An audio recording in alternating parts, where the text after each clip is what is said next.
Hello, I'm Marlene Campbell, the Cultural Programmer with Culture Summerside, which is the Arts, Heritage and Culture Division of the City of Summerside. And we have the privilege of overseeing 5 museum sites in the small city on Prince Edward Island. And one of the sites is Wyatt Heritage Properties, which consists of 3 beautiful historic properties. They were left to us in 1998 upon the death of Dr. Wanda Wyatt, who greatly believed in what arts, heritage, and culture bring to building of community. She was a lover of rhubarb, loved to entertain, and rhubarb is a very prominent vegetable on Prince Edward Island. Yes, it is a vegetable, not a fruit. And rhubarb apparently originated in China about 2700 AD, but it was used there as a medicine because it's a very strong purgative. It was the English who brought it to Europe, and they quickly discovered that it could be used for the making of pies and tarts and in cakes. So it is the European settlers who bring it to the New World. And it was a very, very important vegetable for those early settlers here on Prince Edward Island because it was the first vegetable to come up in the spring. And it's filled with iron and vitamin C, which was greatly important to them after having a long winter of no fresh vegetables. Now, some people think that the red is far more nutritional than the green, but actually their value is the same. So, pies are a very popular dessert. They were especially on the farmstead. A housewife who was cooking for a harvest crew could make half a dozen pies or more a day to serve as dessert with a hot cup of tea and of course homemade bread and plenty of cookies. So we are going to make Wanda's rhubarb pie. She loved to entertain, and I think we're going to see a shot of her kitchen, but we are working in the Lefurgey kitchen, which is our programming space. So for this recipe, we use 4 cups of chopped up rhubarb. Don't worry about the size. The smaller you can cut it, the more evenly it will cook up, but you don't want to cut it up, too small so that it becomes almost like a sauce inside of the pie. So I'm starting with making the filling for the pie before I make the crust so that everything can soak into it and kind of give that nice juice. So we're going to add a cup of sugar, which depending on your own taste, you might want to use a little bit less. And going to use a quarter of a cup of flour as our thickener. And some people use cornstarch, but I really like to use flour. Then lemon. Lemon gives a nice tangy taste to it, so just squeeze in a bit of lemon. And then I like to use cinnamon to bring out just another bit of flavor in it. So you mix that all up and we will set it aside. And you can see right now it's quite thick, but as it sits, it will draw out the juice of the rhubarb and give you just a beautiful filling.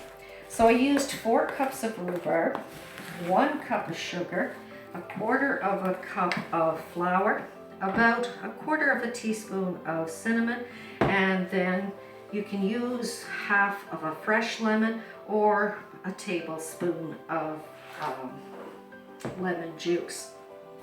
So with our crust, I am going to make Betty Crocker's recipe. Now, some people would be absolutely horrified by this recipe in the amount of shortening that's in it.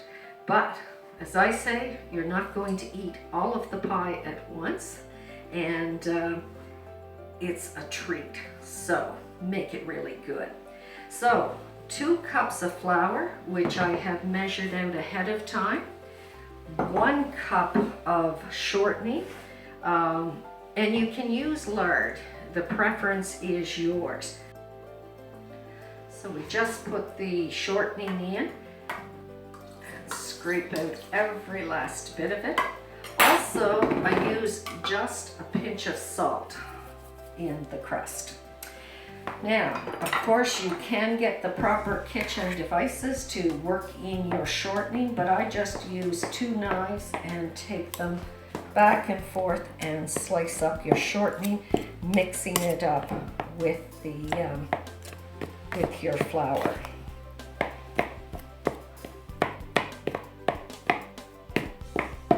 So rhubarb, even though it is a very old vegetable, I think has gained recent popularity again on Prince Edward Island.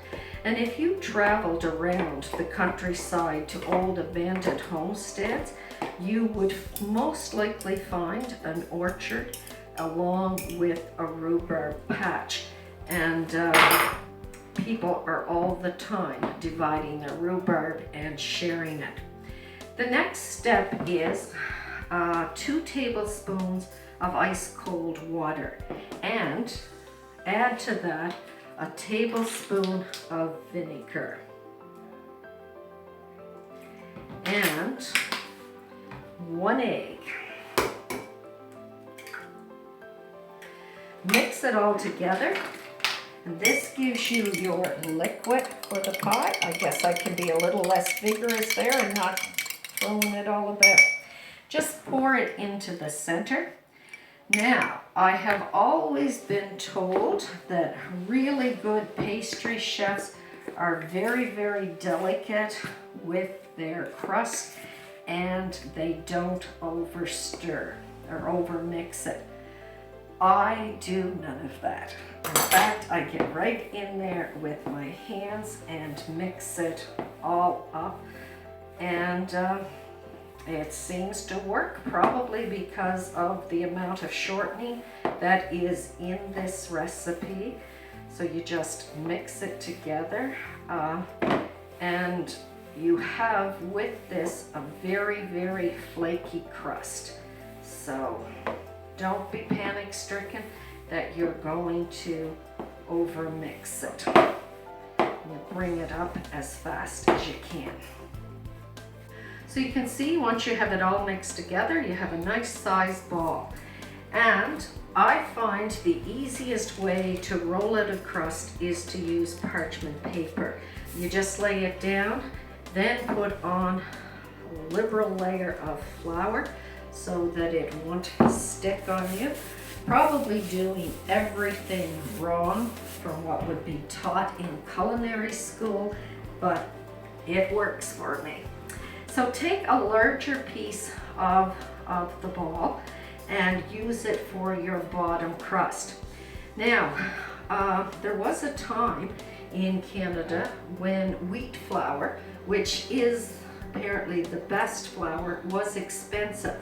So a housewife would make her pie using a cheaper flour for the bottom crust, something like rye, and then save her good flour, the wheat flour, to do the top crust of the pie.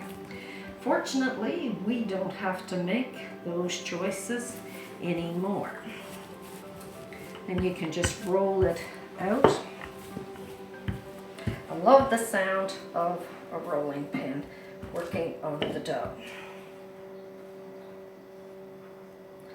I am a rather sloppy baker, but that's part of the fun of it too, I do believe. So hopefully I have that big enough to fit my pie plate. And I'm going to use a nice colorful blue pie plate. So you just take it and you flip it over and in. Gently take off your parchment paper so that it does not rip the pie.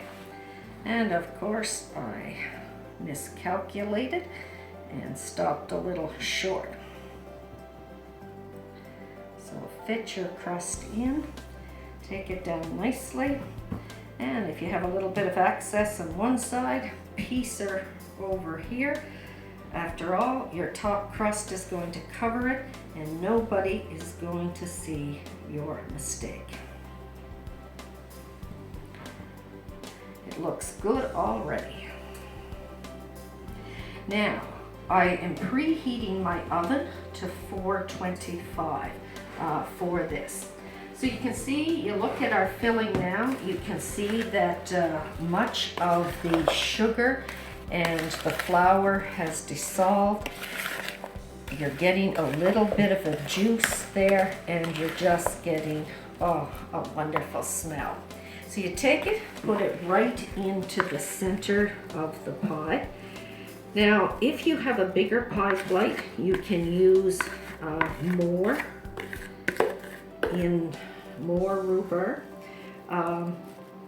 I like the fact that right now I have the 4 cups. It's just coming up nicely to the edge and it won't boil over on the oven so much. The final crowning on the filling is butter. Butter makes everything better, even rhubarb pie. And I'm using Prince Edward Island's Dairy Isle butter. PEI makes great dairy products. Some people say that is because of the sea breeze and the red soil, which makes for great feed for the cattle. So you have it all arranged like that. Now ready to roll out the top layer. Again, flour up the parchment paper. Some people will use a clean dish towel or they will use a cutting board like this. But I really do find that the parchment paper does an excellent job. And of course, if you're an expert at it, you can roll it just right on your countertop, which I've given up doing a long time ago. So you can just see the shortening all through that, which is going to give you your really flaky crust. So in the Wyatt kitchen, Wanda Wyatt and her sister Dorothy, neither lady married. They were born in the Wyatt house and they died in the Wyatt house, both of them. They were highly educated, traveled the world, and along with their parents, filled the house with beautiful antiques and collections and entertained all kinds of people in the house. We are told that 3 prime ministers of Canada have slept in the house, but dinner parties were one of their favorite things. And the kitchen was not very big. It was modernized in 1951, considered an up-to-date kitchen, but it was still very, very small for the amount of entertaining that was done in the house. They always had a maid. They called her the girl. And when they had a party, often they would hire other people to help the maid out. And they'd put a table in the center of the kitchen, and everybody would be trying to work around that. And again, I have miscalculated. Came off a little too soon. And just going to have to pull it over a tiny little bit. And I'm going to crack it by doing that. But that's okay. So there's a debate. Do you flute your pie or do you press around it with just a fork to seal it in? The old housewives would always flute their pies, and they used the thumb method. So you took your thumb and your index finger and your other thumb and you went around so that each of the flutes were the very same width and depth. Now the problem with doing it this way is that when you put it in the oven, this raised part will cook a little bit quicker than your center, and sometimes it burns. You can avoid that by about in the last 10 to 15 minutes, and you can dip your fingers just in flour when you're doing this to keep from sticking. The last 10 or 15 minutes, you can put tin foil around the fluted area. But I like the look of the flute, but again, it's up to your own personal choice how you do it. And then you just cut off your extra edges. My knife is not the best here. Nice and sharp. And then see your big hunk of butter in the middle? That is just going to make your crust so golden brown. So then I always just cut 3 small slits, a longer one in the middle, 2 short ones on the side, and that's to let the steam rise up and come out of the pie. And that's our rhubarb pie, which we are going to cook at 425 degrees for 40 minutes. When I'm cooking a rhubarb pie, I like to put it on a cookie tray because it is going to bubble up, it's going to overflow, and to prevent it from running down onto the bottom of your oven and creating a smoke storm, it's best to do it this way. So we just open up the oven, pop her in. Do not be checking your pie while it's cooking any more than you have to, because every time you open your oven, supposedly you lose 25 degrees in heat. So we'll set the timer for 40 minutes. And hopefully at the end of that time, we are going to have ourselves a delicious rhubarb pie.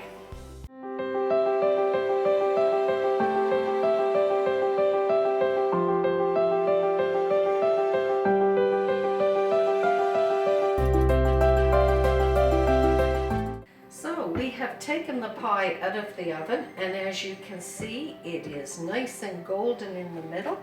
I did not use the tin foil around the edges, so they are a little bit darker, but some people like that little bit of extra crispiness. We have allowed it to cool for a little bit. It is still quite warm though. Ideally, should let it cool about a couple of hours, but hey, we're getting hungry. So we are going to cut it. It may not lift perfectly for us, but we're going to give it a try. See how flaky that crust is? And you can see the bubbling of the filling inside, and we will try to get it up. Oh boy, does that look good. As I say, a little bit cooler, it would be firmer. If you're a maritimer, you have to top that with vanilla ice cream, and then you match it up with a beautiful cup of tea, and you have the perfect dessert. Thank you for joining us in the making of Wanda Wyatt's rhubarb pie, and hopefully in the near future we will see you for a tour at Wyatt Heritage Properties, Summerside, PEI.